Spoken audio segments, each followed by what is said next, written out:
இமயமலை அடிவாரத்தில் ஒரு மடம். அங்கே ஒரு சன்னியாசி இருந்தார். அவர்கிட்ட ஒருத்தர் வந்தார். சுவாமி, ஆசையை உதற நினைக்கிறேன், முடியல, ஒட்டிக்கிட்டே வருது அப்படின்னாராம். இப்படி உட்கார, ஒரு கதை சொல்கிறேன் அப்படின்னு சொல்லி அவர் சொல்ல ஆரம்பித்தாராம்.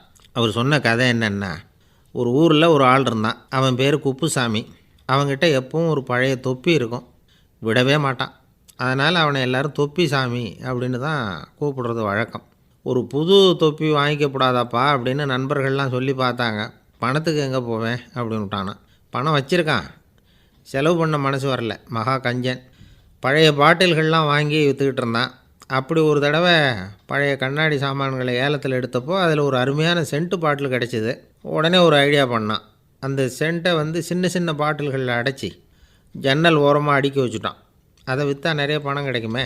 அதனால் இதுக்கு இடையில் ஒரு நாள் அவன் அப்படியே உட்காந்துருந்தான். அந்த நேரம் நண்பன் வந்தான். ஏண்டா, உன் பழைய தொப்பியை மாற்றப்படாதா? ஊரில் எல்லோரும் கேலி பேசுகிறாங்களே உன்னை தொப்பி சாமின்னு அப்படின்னு சொல்லி கேட்டிருக்கான். இந்த சென்ட்டு பாட்டில் விற்றதும் பணம் வரும், அதுக்கப்புறம் பார்க்கலாம் அப்படின்னு நானா இவன். சரி வா, நீச்சல் குளத்துக்கு போயிட்டு வருவோம் அப்படின்னு கூப்பிட்ருக்கான் நண்பன். 2 பேரும் போனாங்க. அதே நேரம் அந்த ஊர் நீதிபதியும் அங்கே குளிக்க வந்தாராம். அவர்கிட்ட இருந்தது விலை வசந்த ஒரு புது தொப்பி. அதை அங்கே இருந்த ஸ்டாண்டில் மாட்டிவிட்டு குளிக்க போனார். இதுக்கிடையில் குப்புசாமி குளிச்சுட்டு வந்தான். அவனுடைய பழைய தொப்பியை காணலை. அந்த புது தொப்பியை பார்த்தா இது நண்பனுடைய வேலை தான் அப்படிங்கிறதாக புரிஞ்சுக்கிட்டு அதை எடுத்து மாட்டிகிட்டு வந்துட்டான். நீதிபதி குளிச்சுட்டு வந்து பார்க்குறாரு, தொப்பியை காணும். போலீஸில் புகார் கொடுத்தார். அவங்க தேடினாங்க. ஒரு மூலையில் பழைய தொப்பி கிடச்சிது. அடடா, இது நம்ம குப்புசாமியோட தொப்பி இல்லையா அப்படின்னு நானா ஒருத்தன். உடனே அவன் வீட்டுக்கு தேடிட்டு போயிருக்காங்க. அங்கே போய் பார்த்தா புது தொப்பி அங்கே இருக்குது. உடனே அவனுக்கு 1000 ரூபா அபராதம் போட்டாங்களாம். அவன் பணத்தை கட்டிவிட்டு ரொம்ப எரிச்சலோடு வீட்டுக்கு வந்தான். பழைய தொப்பி கண்ணில் பட்டுது. மறுபடியும், உன்னால் தானே எனக்கு 1000 ரூபா நஷ்டம் அப்படின்னு சொல்லி அதை எடுத்துக்கிட்டு அப்படி போயிருக்கான். அந்த ஊர் குளத்தில் வீசி எரிஞ்சிட்டு வந்துட்டான். அது மீன் பிடிக்கிற ஒருத்தன் கையில் சிக்கிச்சு. அவன் வர்ற வழியில் அதை எடுத்து வேகமாக வீசி எறிஞ்சான். அது நேராக குப்புசாமி வீட்டு ஜன்னல் வழியாக உள்ளே இந்த சென்ட்டு பாட்டில்கள் மேலே விழுந்து எல்லாம் உடஞ்சி நொறுங்கி போச்சு. குப்புசாமி பார்த்தான். தோட்டத்தில் ஆழமாக ஒரு குழியை வெட்டினான். அந்த தொப்பியை போட்டான், மூடிவிட்டான். இதை அடுத்த வீட்டுக்காரன் பார்த்தான். ஏதோ புதையல் தான் வச்சுருக்கான் போல இருக்குன்னு நினச்சான். போலீஸில் போய் புகார் கொடுத்துட்டான். மறுபடியும் போலீஸ் குழியை தோண்டினாங்க. பழைய தொப்பி மறுபடியும் வெளியில் வந்தது. எல்லோரும் சிரிக்கிறாங்க. அன்னைக்கு ராத்திரியே அந்த தொப்பியை எடுத்துக்கிட்டு நேராக புறப்பட்டான். ஒரு கல்லில் அதை சேர்த்து கட்டி குடிநீர் தொட்டி இருக்கும்ல, அதில் போட்டுட்டு வந்துட்டான். இனிமேல் என்ன பண்ணும் பார்ப்போன்னு. ஒரு நாள் திடீர்னு குழாயெல்லாம் அடைப்பட்டு போச்சு. மாநகராட்சி அலுவலர்கள் என்னன்னு பார்த்தா அந்த பழைய தொப்பி குழாயை அடைச்சிக்கிட்டு இருக்குது. இது குப்புசாமியோட தொப்பிங்கிறது தான் எல்லாருக்கும் தெரியுமே. உடனே குடிநீரை பாழாக்கணத்துக்காக குப்புசாமிக்கு கோர்ட்டு 2500 ரூபா அபராதம் போட்டுவிட்டுது. அதையும் கட்டிவிட்டு வெளில வந்தான். கடைசியாக முடிவு பண்ணான். ஒரு நெருப்பு குச்சியை கிழிச்சான். தொப்பியை கொளுத்தினான். எரிஞ்சுது. எடுத்து வெளில எரிஞ்சான். கொஞ்ச நேரத்தில் தீ அணைப்பு படம் வந்துட்டுது. ஆமாம், இவன் எடுத்து எரிஞ்சது வெளியில் விழுந்து வீட்டு கூரையே பற்றிக்கிட்டு எரிய ஆரம்பிச்சுட்டுது. அவனோட பணத்தாசையும் அதோடு சேர்ந்து எரிஞ்சு போச்சான். இப்படி ஒரு கதை. இந்த கதையை சொல்லி முடித்தார் அந்த இமயமலை அடிவாரத்தில் இருந்த சன்னியாசி. இப்போ அந்த குப்புசாமி எங்கே இருக்கிறான்னு கேட்டார் எதிரில் இருந்தவர். இதோ உன் எதிரிலே இருக்கிறான், நான் தான் அந்த குப்புசாமி அப்படின்னாரான் அந்த சன்னியாசி. அந்த குப்புசாமிகிட்ட இருந்தது மாதிரி ஒரு பழைய தொப்பி நம்ம ஒவ்வொருத்தர்கிட்டையும் உண்டு. அதை எப்படி தொலைக்கிறதுன்னு தெரியாமல் தடுமாறிக்கிட்டு இருக்கிறோம். அது என்ன தொப்பிங்கிறீங்களா? அதுதான் நம்மை சூழ்ந்திருக்கிற மாயை அப்படிங்கிறார் சுவாமி சின்மயானந்தர். மெய்ஞானம் கிடைக்கிறப்போ மாயை எரிஞ்சு போகும் அப்படிங்கிறது அவருடைய கருத்து. நம்மால் ஒருத்தர் வேகமாக ஓடி வந்தார். காலில் மாட்டியிருந்த பழைய செருப்பு 2ஐயும் ஆவேசமாக தூக்கி ஒரு கிணத்துல போட்டுட்டு வெறுங்காலோடு நடந்து வந்துக்கிட்டு இருக்கிறார். ஏன் அப்படி பண்ணீங்க அப்படின்னு கேட்டோம். அந்த செருப்புக்கு சொந்தக்காரன் பின்னாடி வந்துக்கிட்டு இருக்கிறான், அதனால் அப்படி பண்ணேன் அப்படிங்கிறார் இவர். காசியில் இருக்கிற கடவுள் காசி விஸ்வநாதர், அங்கே இருக்கிற தேவி காசி விசாலாட்சி. இவங்க 2 பேரும் ஒரு நாள் பேசிக்கிட்டு இருந்தப்போ கடவுள் சொன்னார், இந்த மனிதர்களை நாம் ரொம்பவும் நம்பிக்கையோடு தான் படைச்சிருக்கிறோம், இருந்தாலும் அவங்களுக்கு தான் நம்பிக்கை இல்லை, எதுலேயும் ஒரு உண்மையான நம்பிக்கை இல்லாமல் வாழ்ந்துக்கிட்டு இருக்கிறாங்க அப்படின்னார். என்ன அப்படி சொல்கிறீங்க? அதை பாருங்கள், எவ்வளவு பேர் காசியை தேடிட்டு கங்கையில் குளிச்சுக்கிட்டு இருக்கிறாங்க, அவங்களெலாம் நம்பிக்கை இல்லைன்னா இவ்வளவு தூரம் தேடிட்டு இங்கே குளிப்பாங்களா அப்படின்னு நாங்கள் தேவி. சரி, அதை சோதித்து பார்க்கலாம் அப்படின்னு 2 பேரும் முடிவு பண்ணிக்கிட்டாங்க. உடனே ஒரு திட்டம் போட்டாங்க. அது எப்படின்னா, நாம் 2 பேருமே பக்தர்கள் மாதிரி உருவத்தை மாற்றிக்கிட்டு கங்கை கரைக்கு போக வேண்டியது. நான் கங்கையில் இறங்கி குளிக்கிறேன். கொஞ்ச நேரத்தில் சுழலில் மாட்டிக்கிட்டது மாதிரி நடிக்கிறேன். நீ உடனே கரையிலிருந்து சத்தம் போடு, என்னோடய வீட்டுக்காரரை யாராவது காப்பாற்றுங்களேன் காப்பாற்றுங்களேன்னு சத்தம் போடு. அதோடு இன்னொன்று சொல்லு, யாராவது ஒரு புண்ணிய ஆத்மா அவர்கிட்ட போய் அவருடைய முடியை பிடிச்சி இழுக்கணும். அப்படி ஒரு சாபம் இருக்குது எங்களுக்கு. புண்ணிய ஆத்மா, அதாவது எந்த பாவமும் செய்யாத இல்லாத ஒருத்தர் தான் அவரை காப்பாற்ற முடியும். அப்படிப்பட்டவங்க யாராவது வெள்ளத்தில் குதித்து என்னுடைய கணவரை காப்பாற்றுங்கோ அப்படின்னு நீ சத்தம் போடு, கூச்சல் போடு, என்ன நடக்குதுன்னு பார்க்கலாம் அப்படின்னார் கடவுள். சரின்னு சொல்லி 2 பேருமா சாதாரண பக்தர்கள் மாதிரி கங்கை கரைக்கு சேர்ந்தாங்க. அவர் இறங்கி குளித்தார். திட்டம் போட்டது மாதிரியே சுழலில் மாட்டிக்கிட்டது மாதிரி கத்துனார். கரையில் இருந்த அந்த அம்மா, ஐயோ என் கணவரை காப்பாற்றுங்களேன், யாராவது காப்பாற்றுங்களேன்னு கத்துனாங்க. பல பேர் ஓடி வந்தாங்க. உடனே இவங்க, பாவம் இல்லாத புண்ணிய ஆத்மா ஒருத்தரால் தான் என்னுடைய கணவர் காப்பாற்றப்படணுங்கிறது விதி, அப்படி ஒரு சாபம் இருக்குது, அதனால் புண்ணிய ஆத்மா யாராவது அவர்கிட்ட போய் அவர் முடியை பிடிச்சி தூக்குனா அவரை காப்பாற்றி போடலாம் அப்படின்னாங்க. இவங்க இப்படி சொன்னதும் எல்லோரும் திகைச்சு போய் நின்றுட்டாங்க. ஒவ்வொருத்தருக்கும் அவங்க செஞ்ச பாவம்லாம் ஒவ்வொன்றா ஞாபகத்துக்கு வர ஆரம்பிச்சுட்டுது. சரி, இதுக்கு நாம் லாயக்கு இல்லை அப்படின்னு சொல்லி ஒதுங்கி போக ஆரம்பிச்சிட்டாங்க எல்லாம். இந்த சமயத்தில் யாரோ ஒருத்தர் வேகமாக ஓடி வந்தார். ஆற்றுல குதித்தார். அவர்கிட்ட போனார், முடியை பிடிச்சார், தூக்குனார், அவரை காப்பாற்றி கரைக்கு கொண்டுட்டு வந்துட்டார். அப்படி காப்பாற்றின அந்த ஆளை இவங்க 2 பேரும் தனியாக கூப்பிட்டுக்கிட்டு ஒரு மண்டபத்துக்கு வந்துட்டாங்க. வந்து விசாரிக்கிறாங்க. நீ யாரப்பா அப்படின்னு கேட்குறாங்க. ஏதும் தெரியாத மாதிரி.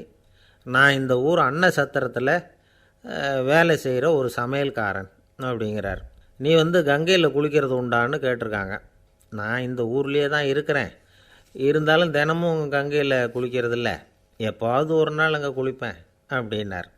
கங்கையில் மூழ்கி எழுந்திரிச்சா பாவம்லாம் தொலையும்னு சொல்கிறாங்க. அப்படி இருக்கிறப்போ அங்கே இன்றைக்கி கங்கையில் குளிச்சுக்கிட்டு இருக்கிறவங்கெல்லாம் தங்களை புண்ணிய ஆத்மாவா நினைக்கல. கங்கையில் குளிக்காத நீ உன்னை புண்ணிய ஆத்மாவா நினச்சி என்னை காப்பாற்ற வந்திருக்கிற, அது எப்படி அப்படின்னு கேட்டார். அதுக்கு அந்த ஆள் சொல்கிறான், கங்கையில் குதித்ததுக்கு அப்புறம் தானே உங்களை காப்பாற்ற போகிறோம். அப்படி குதிக்கும் பொழுது என்னுடைய பாவம்லாம் போயிருக்கும்ல, நான் புண்ணிய ஆத்மாவாக ஆயிருப்பேனே, அதனால தான் துணிஞ்சு உங்களை காப்பாற்றினேன் அப்படின்னா. கடவுளும் தேவியும் அவனுக்கு காட்சி கொடுத்தாங்களாம். இப்படி ஒரு கதை உண்டு. அதாவது கங்கையில் குளிச்சுக்கிட்டு இருக்கிறவங்களுக்கே தங்களுடைய பாவம் போகுங்கிற நம்பிக்கை பரிபூர்ணமாக இல்லை. குளிக்காத ஒருத்தனுக்கு அந்த நம்பிக்கை இருந்தது. அதனால் அவனால் கடவுளை பார்க்க முடிஞ்சது. கடவுளை நாமளும் பார்க்க முடியுமா முடியாதா அப்படிங்கிற குழப்பம்லாம் நமக்கு வேண்டியதில்லை. நம்பிக்கையோடு வாழணுங்கிற உண்மையை மட்டும் இந்த கதையிலேருந்து புரிஞ்சுக்கிட்டால் போதும். ஏன்னா இந்த கதையை கேட்டுட்டு ஒரு நண்பன் குதர்க்கமாக ஒரு கேள்வி கேட்டான். ஏன் சார், கங்கையில் குளித்தா பாவம் போயிடும்னு சொல்கிறீங்களே, நான் எனக்கு வேண்டாத ஒருத்தனை அழைச்சிட்டு போய் கங்கையிலேயே தள்ளி விட்டுட்டு அதுக்கப்புறம் அங்கேயே முழுக்க போட்டுட்டு நான் செஞ்ச பாவத்தை அதுலேயே கழுவி விட்டுட்டு மறுபடியும் உங்ககிட்ட வந்துடுறேன்னு வச்சுக்கோங்க, நீங்கள் என்னை புண்ணிய ஆத்மான்னு ஏற்றுக்குவீங்களா அப்படிங்கிறான். ஆள் கொஞ்சம் ஆசைந்தான், நம்மளே அங்கே அழைச்சிட்டு போனாலும் போயிடுவான். வாழ்க்கையில் சில சந்தர்ப்பங்களில் நாம் சில அவமானங்களை சந்தித்தே தீர வேண்டியிருக்கு. என்ன பண்ணுறது, காலம் அப்படி. அவமானப்படுறவங்க உடனே அடங்கி போய்டுறது தான் உலக வழக்கம். அவமானப்பட்டால் உடனே சீறி எழறவங்களும் உண்டு. ஆனால் அதையே ஒரு சவாலாக எடுத்துக்கிட்டு முன்னுக்கு வர்றவங்களும் சில பேர் இருக்கிறாங்க. அவங்க ரொம்ப அபூர்வம். இன்றைக்கி மனோதத்துவ நிபுணர்கள்லாம் என்ன சொல்கிறாங்க தெரியுமா? அவமானப்பட்டுட்டா உடனே அடங்கி போயிடக்கூடாதான், அதையே ஒரு சவாலாக எடுத்துக்கிட்டு மனசில் ஒரு வைராக்கியத்தோடு முயற்சி பண்ணினா வாழ்க்கையில் எல்லோரும் முன்னேறலாமா. அவமானங்கிறத நாம் வைராக்கியமாக மாற்றிக்கணும், அதுதான் வெற்றிக்கு வழி. ராமர் இந்த பூமியில் பிறந்ததே ஒரு வைராக்கியத்தினால தான் சார் அப்படின்னார் ஒருத்தர். எப்படிங்க அது அப்படின்னு கேட்டேன். அவர் சொன்னார், தசரதருக்கு ராமர் குழந்தையாக பிறக்கணும், அப்போ தான் இங்கே இருக்கிற கஷ்டங்கள்லாம் நீங்கும் அப்படின்னு சர்வ லோகமும் எதிர்பார்த்துக்கிட்டு இருக்குது. ஆனால் அவர் எப்போ பிறப்பார் அப்படின்னு யாருக்கும் தெரியல. அந்த காரியம் சீக்கிரம் நடக்கணுமே, அதுக்கு என்ன பண்ணுறது? நாரதர் வந்தார். ஒரு நாள் தசரதரை தேடி. தசரதா, உனக்கு ஒரு செய்தி தெரியுமான்னு ஆரம்பித்தார். அவர் எப்பவும் இப்படித்தானே ஆரம்பிக்கிறது வழக்கம். என்ன விஷயம்னு கேட்டார் தசரதர்.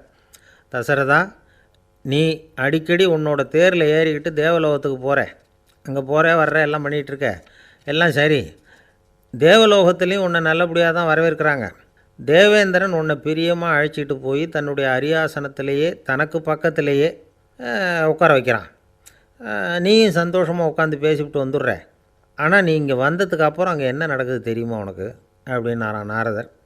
என்ன நடக்குது எனக்கு ஒன்றும் தெரியலையே அப்படின்னாரான் தசரதர். நாரதர்கிட்ட கிட்டத்தில் வந்து கேட்டிருக்கார், கொஞ்சம் சொல்லுங்கள் என்னது அப்படின்னு. அவர் நெருங்கி வந்தாரான் நாரதரும். மெதுவாக அவர் காதோட காதாக சொன்னாராம். அதாவது நம்ம பாஷையில் சொல்லப்போனால் பற்ற வைக்கிறார். நீ அங்கே தேவேந்திரங்கிட்ட உட்காந்து பேசிவிட்டு வந்த பிறகு நீ அங்கே உட்காந்துருந்த அரியாசனத்தை தண்ணி ஊற்றி கழுவி சுத்தப்படுத்துகிறாங்க. நீ என்ன அந்த அளவுக்கு சுத்தம் இல்லாத ஆளா? தினம் குளிக்காமையாக இருக்கிற அப்படின்னாராம். தசரதருக்கு இது ரொம்ப அவமானமாக போயிட்டுது. அப்படியே செய்கிறாங்க அப்படின்னாராம். ஆமாம், நீ வேணும்னா நான் சொல்கிறது உண்மையாக இல்லையா அப்படின்னு சோதனை பண்ணி பார்த்துக்கோ அப்படின்னாரான் நாரதர். உடனே தசரதர் இதுக்காகவே புறப்பட்டு தேவலோகம் போனார். அங்கே வழக்கம் போலவே இவரை கூப்பிட்டு உட்கார வச்சு பேசிக்கிட்டு இருந்தான் தேவேந்திரன். கொஞ்ச நேரம் பேசிக்கிட்டு இருந்துட்டு சரி நான் கிளம்புறேன்னு புறப்பட்டார். சரி, அவனும் வாசல் வரைக்கும் வந்து வழி அனுப்பி வச்சுட்டு உள்ளே போயிட்டான். தசரதர் வெளியில் கொஞ்சம் நேரம் மறைஞ்சி இருந்துட்டு மெதுவாக உள்ளே எட்டி பார்த்தார் என்ன நடக்குதுன்னு. நாரதர் சொன்னது உண்மை தான். தசரதர் உட்காந்துருந்த ஆசனத்தை அங்கே 2 தேவர்கள் கழுவி சுத்தப்படுத்திக்கிட்டு இருக்கிறாங்க. தசரதரால் இதை தாங்கிக்க முடியல. அவருக்கு ரொம்ப அவமானமாக போச்சு. நேராக கிடுகிடுன்னு தேவேந்திரங்கிட்டே போனார். நான் உட்காந்துருந்த இருக்கையை சுத்தம் பண்ணுறியே, நான் என்ன அந்த அளவுக்கு பாவியா அப்படின்னு கேட்டார். ரொம்ப கோபமாக கேட்டார். தசரதரே, மனுஷனுக்கு 3 கடன்கள் உண்டு. தேவகடன், ரிஷி கடன், பித்ரு கடன். இதை தீர்க்காதவன் பாவியாகிறான். இதில் மகனை பெறுவதால் தான் பித்ரு கடன் தீரும். உனக்கு மகன் கிடையாது, அதனால் நீ பாவியாகிற. பாவி உட்காந்துருந்த இடம்ங்கிறதுனால அதை சுத்தம் செய்ய வேண்டியது எங்கள் கடமை அப்படின்னு நானான் தேவேந்திரன். இந்த இடத்துல தசரதருக்கு ஏற்பட்ட அவமானம் ஒரு வைராக்கியமாக மாறிச்சு.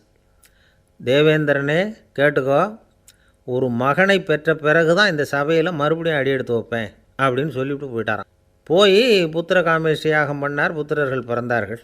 இந்த கதையில் உள்ள கருத்து என்னென்னா, தேவேந்திரன் தசரதரை அப்படி அவமானப்படுத்தலைன்னா அவருக்கு இப்படி ஒரு வைராக்கியம் பிறந்திருக்குமா? யோசித்து பார்க்கணும். நமக்கு ஏற்படுகிற சில அவமானங்களையும் வைராக்கியமாக மாற்றிக்குவோம். அப்படி மாற்றிக்கிட்டோம்னா வாழ்க்கையில் வந்து முன்னேறலாம். நம்ம ஆளுங்க சில பேர் அவமானத்தை வைராக்கியமாக மாற்றிக்கிறது எப்படி தெரியுமா? நம்மக்கிட்ட ஒரு பையன் சொன்னான், எங்கள் அப்பா என்னை எல்லாருக்கும் முன்னாடி வச்சு திட்டிவிட்டார், பொறுப்பு இல்லாமல் ஊர் சுற்றுறேன்னு சொல்லி அவமானப்படுத்தி விட்டார். இனிமேல் நீ என் முகத்திலேயே முழிக்காதரா போடான்னு வேறு சொல்லிவிட்டார். எனக்கு ரோஷம் வந்துட்டுது. அந்த அவமானத்தை வைராக்கியமாக மாற்றிக்கிட்டேன். அன்னையிலேருந்து அவர் முகத்திலேயே முழிக்கிறதில்ல அப்படின்னா. அப்படியான்னு கேட்டோம். ஆமாங்க, அவர் வீட்டில் இல்லாத நேரமாக பார்த்து உள்ளே சமையல் கட்டுக்கு போய் சாப்பிட்டுட்டு நைஸாக வெளியில் வந்துடுவேன் அப்படிங்கிறான் அவன். ஆஃபீஸை முடிஞ்சு வீட்டுக்கு போகிற சமயத்தில் ஒருத்தர் கடைக்கு போய் ஸ்வீட் வாங்கினார். சரி, வீட்டுக்கு பிள்ளைங்களுக்கு தான் வாங்கிட்டு போகிறார் அப்படின்னு மற்றவங்க நினச்சாங்க. அவர் அப்படி செய்யலை. அந்த இடத்துலையே பொட்டலத்தை பிரித்தார். திருட மாதிரி அப்படியே சுற்றி ஒரு தரம் பார்த்துக்கிட்டார். யாரும் தெரிஞ்சவங்க இல்லைங்கிறத முடிவு பண்ணிவிட்டு அவசரமாக அதை அப்படியே போட்டு முழுங்கிவிட்டு கையை தொடச்சிக்கிட்டு நல்ல பிள்ளை மாதிரி நடந்து போக ஆரம்பிச்சிட்டார். அவர் யாருன்னா, அவரோட பிரச்சனை எல்லாருக்கும் தெரியாது, சில பேருக்கு தான் தெரியும். அதாவது அவர் உடம்பில் சர்க்கரை இருக்குதுன்னு டாக்டர் சொல்லிவிட்டாராம். அதனால் வீட்டில் சர்க்கரையே இவர் கண்ணில் காட்டுறதில்ல. அதனால் இவர் யார் கண்ணிலையும் படாமல் இப்படிப்பட்ட வேலைகள்லாம் செய்கிறது வழக்கம். யாருக்கும் தெரியாமல் இப்படி ஸ்வீட்டை வாங்கி சாப்பிட்டுட்டு அவர் பாட்டுக்கு போயிடுறது. இப்படிப்பட்டவங்களுக்கெல்லாம் கொஞ்சம் ஆறுதலான தகவல் இன்றைக்கி. அது என்னென்னா, நாம் சாப்பிட்ற சர்க்கரைக்கும் நம்ம உடம்பில் உள்ள சில கோளாறுகளுக்கும் அப்படி என்ன தான் சம்மந்தம் இருக்குது. இதை பற்றி சமீபத்தில் சில ஆராய்ச்சிகள்லாம் நடந்திருக்குது. ஏன்னா சர்க்கரைன்னாவே விஷம் மாதிரி அதை பார்க்குறவங்களும் சில பேர் உண்டு. சின்ன பிள்ளைங்களுக்கு வயத்தில் பூச்சி உண்டாகிறதுலேருந்து பெரியவங்களுக்கு நீரிழிவு வர்ற வரைக்கும் எல்லாத்துக்கும் சர்க்கரை தான் காரணம்னு சொல்லிகிட்டு இருக்கிறோம். ஆனால் அந்த அளவுக்கு பயப்பட வேண்டிய அவசியம் இல்லை அப்படின்னு சொல்கிறாங்க. சர்க்கரை வியாதி, இருதய நோய், பித்த நீர்ப்பை நோய், இதெல்லாம் சில நோய்கள்லாம் நாம் சாப்பிட்ற சர்க்கரைக்கும் தொடர்பு இருக்குன்னு நினைக்கிறோம். ஆனால் அப்படி சம்பந்தம் உண்டுங்கிறதுக்கு போதுமான அளவுக்கு ஆதாரம் இல்லை அப்படிங்கிறாங்க ஆராய்ச்சியாளர்கள். ஒரே ஒரு சம்பந்தம் தான் உறுதியாக இருக்குதான். அதுவும் இந்த பல் சிதைவு அப்படின்னு இருக்கு இல்லையா, அந்த சர்க்கரை சாப்பிட்றதுக்கும் இந்த பல் சிதைவுக்கும் சம்மந்தம் இருக்குது அப்படிங்கிறத மட்டும் உறுதியாக சொல்கிறாங்க. சர்க்கரைன்னா நாம் சாப்பிட்ற ஜீனி மட்டும் இல்லை, பழம், காய்கறி, பால், தேன், இப்படி எல்லாத்துலேயும் அது இருக்குது. கேரட்டு கொடுக்குற சத்தில் 88% சர்க்கரை, ஆப்பிள் கொடுக்குற சக்தியில் 95% சர்க்கரை. இது ஜீனி சர்க்கரை, இது ஆப்பிள் சர்க்கரை அப்படிங்கிற வித்தியாசம்லாம் உடம்புக்கு கிடையாது. ரெண்டுமே உடனடியாக சக்தி கொடுக்குது. ஒரு ஸ்பூன் சர்க்கரையில் 16 கலோரி தான் சத்து இருக்குது. அதிகமாக சர்க்கரை சாப்பிட்டா நீரிழிவு வந்துருங்கிறது தப்பான ஒரு அபிப்பிராயம். டயபெட்டிஸுங்கிறது ஒரு மெட்டபாலிக் டிஸார்டர், அவ்வளவுதான். அதாவது நாம் சாப்பிட்ற சர்க்கரையை நம்ம உடம்பு திறமையாக உபயோகப்படுத்திக்க முடியல அப்படின்னு அர்த்தம். அதனால தான் அதிகமாக இனிப்பு வேணாம்னு சொல்கிறோம். ஏற்கனவே உடம்பால் முடியாத ஒன்றை மறுபடியும் அது தலையில் சுமத்தி அதிகமாக வேலை வாங்க வேணாமே அப்படிங்கிறதுக்காக தான். ஆகாரத்தில் அதிகமாக சர்க்கரை இருந்தால் அதனால் உடனே சர்க்கரை வியாதி வந்துடும்ங்கிறதுக்கு விஞ்ஞான ரீதியாக போதுமான ஆதாரம் இல்லை. அதனால் எப்போவாவது அதிகமாக ஸ்வீட்டு சாப்பிட்டுட்டா ஐயோ அதிகமாக சாப்பிட்டோமோ என்ன பண்ண போகுது தெரியலையே அப்படின்னு நினச்சி மனசை போட்டு குழப்பிக்க வேண்டியதில்லை. பொதுவாக எதுவுமே அதிகமாக வேண்டாம், எல்லாம் சீராக இருந்தால் போதும். நீரிழிவுங்கிறது புதுசாக வந்துட்ட ஒரு நோய் இல்லை, ரொம்ப காலமாகவே இருக்கிற ஒன்று தான். நம்ம முன்னோர்கள் இதை மதுமேகம் அப்படின்னு சொல்லுவாங்க. அதை கட்டுப்படுத்துறதுக்கு அவங்களே சில வழிமுறையை சொல்லி வச்சுருக்கிறாங்க. அது என்னென்னா வேறு ஒன்றும் இல்லை, இந்த பாவக்காய், முள்ளங்கி, அருகம்புல், அவ்வளவுதான். வெள்ளை முள்ளங்கி இருக்குல்ல, அதை வாரத்துக்கு 3 நாள் சாப்பிட்டுக்கிட்டு வாங்க. நூலுக்கோல் ரொம்ப நல்லது. இல்லைன்னா முள்ளங்கி சாறு 1 ounce சாப்பிட்டுட்டு வரலாம். ரத்தத்தில் சேர்கிற சர்க்கரை அளவை இதெல்லாம் கட்டுப்படுத்துது. சிறுநீரில் காணப்படுகிற சர்க்கரை அளவையும் சமநிலைப்படுத்துது. தினமும் ஆகாரத்தில் கோதுமை, கேழ்வரகு, வெந்தயம், கருவேப்பிலை, சோயாபீன்ஸ் எது கிடைக்குதோ சேர்த்துக்கலாம். இப்படிலாம் செஞ்சுக்கிட்டு வந்தால் அப்புறம் வீட்டுக்கு தெரியாமல் கடையில் போய் நின்றுக்கிட்டு ஸ்வீட் வாங்கி திருட்டுத்தனமாக சாப்பிட வேண்டிய அவசியமே உங்களுக்கு வராது. 2 ஆசாமிகள் கடற்கரையில் உட்காந்து சாவகாசமாக பேசிக்கிட்டு இருந்தாங்களாம். ஒருத்தர் சொன்னார், இன்னொருத்தருக்கு தெரியாமல் ஸ்வீட்டு சாப்பிட்றதே எப்பவும் இடைஞ்சல் தான் சார். நேற்றுக்கு பாருங்கள், அப்படி தான் சாப்பிட்டுக்கிட்டு இருந்தேன், வீட்டுக்காரி கண்ணில் போட்டுவிட்டுது, அதுக்கப்புறம் ஒரே ரகலையாக போச்சு அப்படின்னாராம். எனக்கு கூட அப்படி தான் சார் ஆகிட்டுது, ஒரே ரகலை அப்படின்னாராம் இன்னொருத்தர். நீங்கள் சாப்பிட்டதும் உங்கள் வீட்டுக்காரங்க கண்ணில் போட்டுவிட்டுதா சார் அப்படின்னு கேட்டிருக்கார் இவர். அதுக்கு அவர் சொன்னாராம், அப்படி இல்லை சார், கடைக்காரர் கண்ணில் போட்டுவிட்டுதோ, நான் அவருக்கு தெரியாமல் அந்த ஸ்வீட்டை அவர் கடையிலேருந்து எடுத்திருந்தேன் அப்படின்னு விளக்கம் கொடுத்தாராம் இந்த ஆள். ஒரு மனுஷனுக்கு 3 விதத்தில் கர்வம் உண்டாகிறதுக்கு வாய்ப்பு உண்டு. பணம், பதவி, புகழ். பணம் அதிகமாக வந்தால் கர்வம் வரலாம், பதவி பெருசாக வந்துட்டுதுன்னா கர்வம் வரலாம், புகழ் அதிகமாக போனாலும் கர்வம் வரலாம். இந்த 3 வகையான கர்வத்துக்கும் இடம் கொடுக்காமல் இருக்கிறாங்க பாருங்கள், அவங்க தான் சிறந்த மனிதர்கள். ஒரு பெரிய பொறுப்பில் இருக்கிறவங்களுக்கு கர்வம் வந்துடக்கூடாது. அப்படி வந்துட்டுதுன்னா அது எல்லாருக்கும் இடைஞ்சல். ஒரு ராஜா இருந்தார். அவர் ஒரு நாள் தன்னுடைய தலைநகரத்தை சுற்றி வந்துக்கிட்டு இருந்தார். ஒரு இடத்துல ஒரு அழகான நிலத்தை பார்த்தார். ஆஹா, இந்த இடத்துல நமக்குன்னு ஒரு மாளிகையை கட்டினா எவ்வளோ நல்லாயிருக்கும் அப்படின்னு நினச்சார். ராஜா நினச்சா அது முடியாத காரியமா? சரி, இந்த நிலம் யாருக்கு சொந்தம்னு விசாரிங்க அப்படின்னார் பக்கத்தில் இருந்தவங்கக்கிட்ட. அவங்கெல்லாம் ஓடி போய் விசாரித்தாங்க. அந்த இடம் ஒரு வயசான கிழவிக்கு சொந்தம், வயசான அம்மாவுக்கு சொந்தமாக. அந்த அம்மா தான் அதில் ஒரு குடிசையை போட்டு குடியிருந்துகிட்டு இருக்கிறாங்க. சரி, அந்த நிலத்துக்கு ஒரு விலையை நிர்ணயம் பண்ணி அதை அந்த வயசான அம்மாக்கிட்ட கொடுத்துருங்கோ அப்படின்னு உத்தரவு போட்டார் ராஜா. ஆனால் அந்த அம்மா, இது எங்கள் பூர்வீக இடம், இதை விற்க மாட்டேன் அப்படின்னு சொல்லிவிட்டுது. சரி, 2 பங்கு விலை கொடுக்குறோம்னு சொல்லி பாருங்க அப்படின்னாங்க. அப்படியே சொன்னாங்க அரண்மனை ஆட்கள். அதுக்கும் சம்மதிக்கலை அந்த அம்மா. இதை கேள்விப்பட்டதும் ராஜாவுக்கு கோபம் வந்துட்டுது. தன்னுடைய ஆளுங்களை கூப்பிட்டார். போய் அந்த குடிசையை பிரித்து எறிங்க, காசெல்லாம் ஒன்றும் கொடுக்காதீங்க அப்படின்னு கத்தினார். அவ்வளோதான். அடுத்த நிமிஷம் அரண்மனை ஆசாமிகள் போனாங்க, குடிசையை பிரித்து எரிஞ்சாங்க. அந்த வயசான அம்மா இருக்குது, அதுவும் அந்த இடத்த விட்டு துரத்தி விட்டாங்க. அந்த இடத்துல ஒரு அரச மாளிகையை கட்டி முடிச்சிட்டாங்க. அந்த வயசான அம்மா பாவம், ராஜாவே இப்படி பண்ணால் யார்கிட்ட போய் முறையிட முடியும்? ஒரு ஞானி இருந்தார், அவர்கிட்ட போய் சொன்னாங்க. அவர் இவங்க சொன்னதை கேட்டு மனசில் வச்சுக்கிட்டார். ஒரு நாள் அந்த ராஜாவே இந்த ஞானியை கூப்பிட்டார். புதுசாக ஒரு மாளிகை கட்டியிருக்கிறேன், வந்து பாருங்கன்னு. சரின்னு சொல்லி இந்த பெரியவர் ஒரு நாள் அந்த மாளிகைக்கு போனார். சும்மா போகல, ஒரு கழுதையையும் ஓட்டிகிட்டு போனார். கொஞ்சம் சாக்குகள், வெத்து சாக்கு, அதையும் எடுத்து கழுதை முதுகில் போட்டு கழுதையை ஓட்டிகிட்டு போகிறார். ராஜா பார்த்தார்.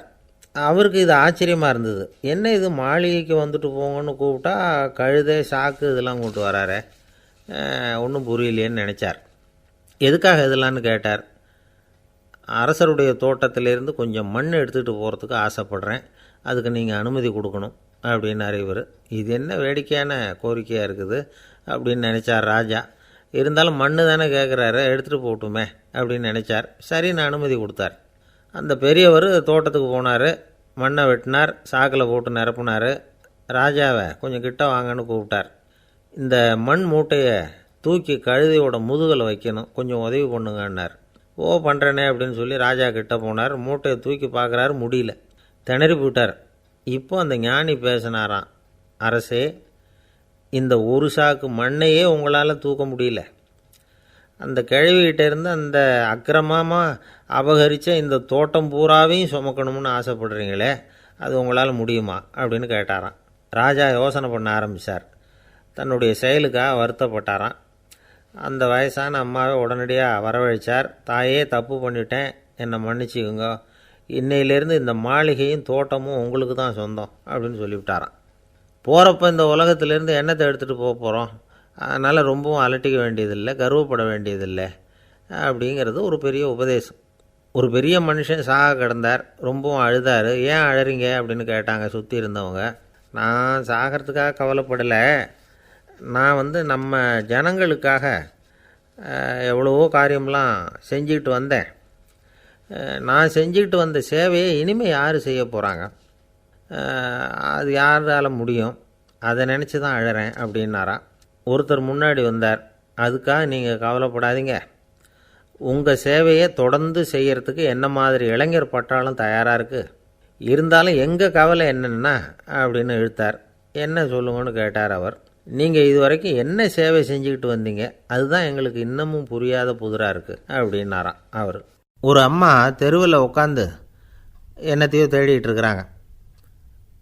அந்த அம்மா ஒரு சூஃபி ஞானி. அவங்க பேர் என்னென்னா ரபியா அல் அடாவியா.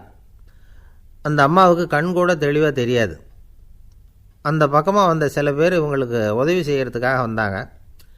என்ன தேடிகிட்டு இருக்கிறீங்க அப்படின்னு கேட்டாங்க. இதுக்கு அந்த அம்மா, அந்த கேள்வி அவ்வளோ முக்கியத்துவம் இல்லை, நான் தேடிகிட்டு இருக்கிறேன், உங்களால் முடிஞ்சால் எனக்கு உதவி பண்ணலாம் அப்படின்னாங்களாம். உதவி செய்ய வந்தவங்களுக்கு ஆச்சரியம். எதை தேடுறோங்கிறது தெரியாமல் இப்படி ஏன் நேரத்தை செலவழிக்கிறீங்க, நாங்கள் எப்படி உங்களுக்கு உதவ முடியும், எங்களுக்கு ஒன்றும் புரியலையே அப்படின்ட்டுருக்காங்க.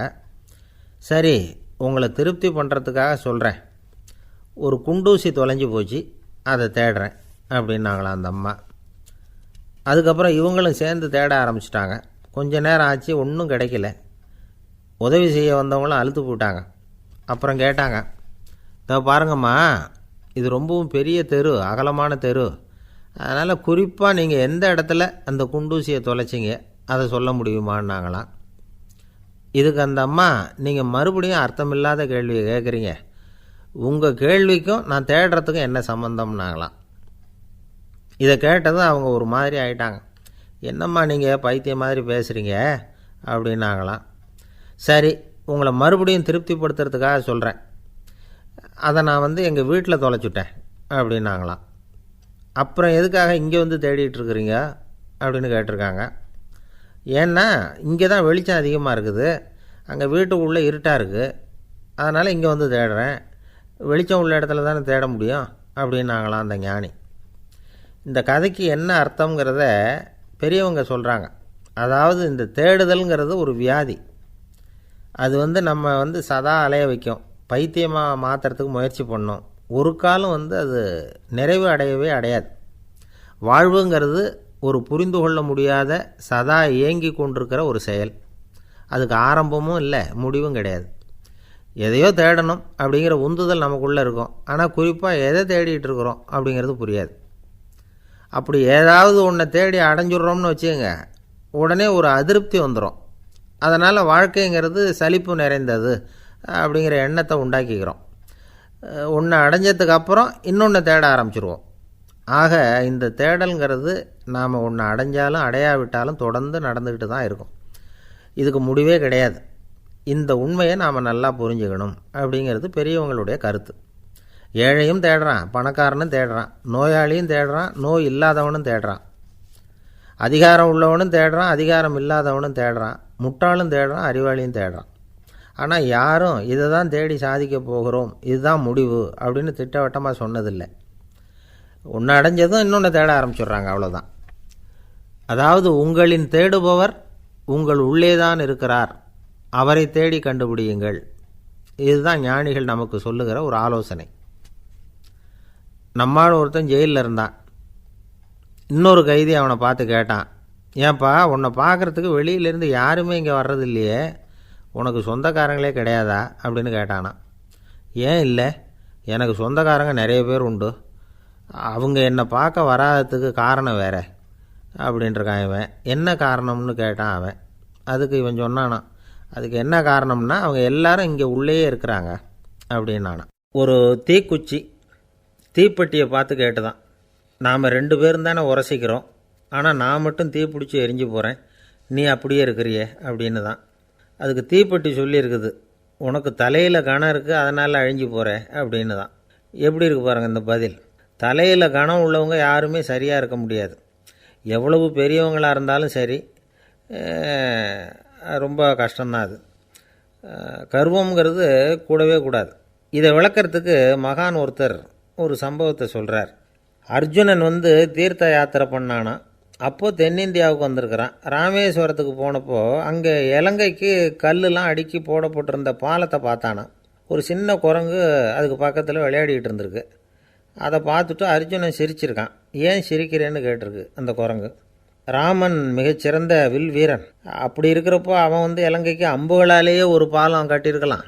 அதை விட்டுட்டு போயும் உன்ன மாதிரி குரங்குகளை துணையாக வச்சுக்கிட்டு இப்படி ஒரு கருங்கல் பாலத்தை கட்டியிருக்கிறானே அப்படின்னு நானா. அம்புகளால் பாலம் கட்ட முடியுமா அப்படின்னு கேட்டு தான் குரங்கு. ஏன் முடியாது, என்னால் முடியுமேன்னு இருக்கான் அர்ஜுனன். அம்பால் பாலம் கட்டலாம், இருந்தாலும் என்ன மாதிரி குரங்குகள் ஏறி நடந்தால் அது தாங்குமா? அதனால தான் ராமர் கருங்கல் பாலமே கட்டினார் அப்படின்றது குரங்கு சொல்லிச்சான். அப்படியே சொல்கிற, நான் வேணும்னா இப்போ அம்புகளாலேயே ஒரு பாலத்தை கட்டுறேன், நீ அது மேலே ஏறி நடந்து பார். பாலம் விழுந்துட்டுதுன்னா நான் தீ மூட்டி அதில் குதித்து உயிர் தியாகம் பண்ணி விட்றேன் அப்படின்னு நான் ரொம்ப கோபமாக. உடனே அந்த சின்ன குரங்கு பெரிய உருவம் எடுத்துட்டு தான் கையில் கதையோடு அர்ஜுனன் முன்னாடி நிற்கிறான் அனுமன். பார்த்தா, என்னுடைய தலைவர் ராமரையா இழிவாக பேசுகிற, நீ இப்போ பாலம் கட்டு, நான் என்னுடைய பலத்தை காட்டுறேன் அப்படின்னா அனுமன். அர்ஜுனன் தன்னுடைய காண்டிபத்தை எடுக்கிறான், சரமாரியாக அம்புகளை விடுறான். அதெல்லாம் ஒன்றோட ஒன்று கோத்துக்கிட்டு அப்படியே பாலம் மாதிரி நிற்கிது. அர்ஜுனன் தலை நிமிர்ந்து நின்னான். அனுமன் உயர கிளம்பி அங்கேருந்து பாலத்தில் பொத்துன்னு இறங்கினான். பாலம் அப்படியே நொறுங்கி போச்சு தூள் தூளாக. என்ன அர்ஜுனா, இப்போ என்ன செய்ய போகிற அப்படின்னா ஏளனமா. அர்ஜுனன் தலையை தொங்க போட்டுக்கிட்டான். சொன்னபடி தீ மூட்டி அதில் குதிக்கிறதுக்காக 3 தடவை சுற்றி வந்தான். அப்போது கிருஷ்ணர் அங்கே வந்தார். என்ன அர்ஜுனா, என்ன நடக்குது, என்ன இது அப்படின்னு ஒன்றும் தெரியாத மாதிரி கேட்டார். அர்ஜுனன் வாயை திறக்கிறதுக்கு முன்னாடி அனுமன் வாயை திறந்தான், நடந்ததை சொன்னான். அர்ஜுனன் சவால் விட்டபடி உயிர் திறந்தே ஆகணும்னா அனுமன். கிருஷ்ணர் யோசனை பண்ணார். நல்லது, இந்த சவால் விட்டதுக்கும் நடந்ததுக்கும் யார் சாட்சி? பெரியவர் ஒருத்தரை சாட்சியாக வச்சுக்கிட்டல்லவா நீங்கள் இந்த போட்டியை நடத்தியிருக்கணும் அப்படின்னார். அதனால் என்ன, இப்போ மறுபடியும் அந்த போட்டியை நடத்திவிட்டா போச்சு, என்னால் அந்த அம்பு பாலத்தை நொறுக்க முடியாதா அப்படின்னா அனுமன். சரி, இப்போ மறுபடியும் அது நடக்கட்டும்னார் கிருஷ்ணர். அர்ஜுனன் அம்பு பாலம் அமைச்சான். அனுமன் ஏறி குதிச்சான். பாலம் அசைஞ்சு கொடுக்கவே இல்லை, அவ்வளோ உறுதியாக இருக்குது. இப்போ அனுமன் தலையை குனிஞ்சிக்கிட்டான். அர்ஜுனன் நன்றியோடு நிமிர்ந்து பார்த்தான். கிருஷ்ணருடைய தோள்கள்லேயும் முதுகள்லேயும் ரத்தம். என்ன சுவாமி, என்ன நடந்ததுன்னு நான் பதறி போய், உன் அம்பு பாலத்தை நான் தான் மூட்டு கொடுத்து தாங்கிக்கிட்டு இருந்தேன். அனுமன் குதித்தப்போ என் மேலே ஏற்பட்ட காயங்கள் இவை. பின்ன உன்னுடைய அம்பு பலத்தினாலேயா பாலம் நின்றுதுன்னு நினைக்கிற அப்படின்னாரான். முதல்ல அர்ஜுனன் அப்புறம் அனுமன் 2 பேருக்குமே கர்வ பங்கம் ஆகிட்டு தான். அதாவது அவங்கக்கிட்ட இருந்த கர்வம் போயிட்டுது. யாராக இருந்தாலும் கர்வம் கூடாதுங்கிறத இதிலேருந்து நாம் புரிஞ்சுக்கணும். இந்த காலத்தில் நாமெல்லாம் எந்த விஷயத்துக்கெல்லாம் கர்வப்பட்டுக்கிட்டு இருக்கோம் தெரியுமா? 2 பெண்கள் தங்களுடைய கணவன்மார்களை பற்றி ரொம்ப பெருமையாக பேசிக்கிட்டாங்களாம். அதில் ஒரு அம்மா சொல்லியிருக்கு, என் வீட்டுக்காரர்கிட்ட எந்த சப்ஜெக்ட் கொடுத்தாலும் சரி அந்த விஷயத்தை பற்றி அழகாக 1 மணி நேரம் பேசுவார் அப்படின்னாங்களாம். உடனே இன்னொரு அம்மா, அது என்ன பிரமாதம், என் வீட்டுக்காரருக்கு சப்ஜெக்டே தேவையில்லை, விஷயமே இல்லாமல் நாள் பூரா பேசிக்கிட்டு இருப்பார் அப்படின்னாங்களாம்.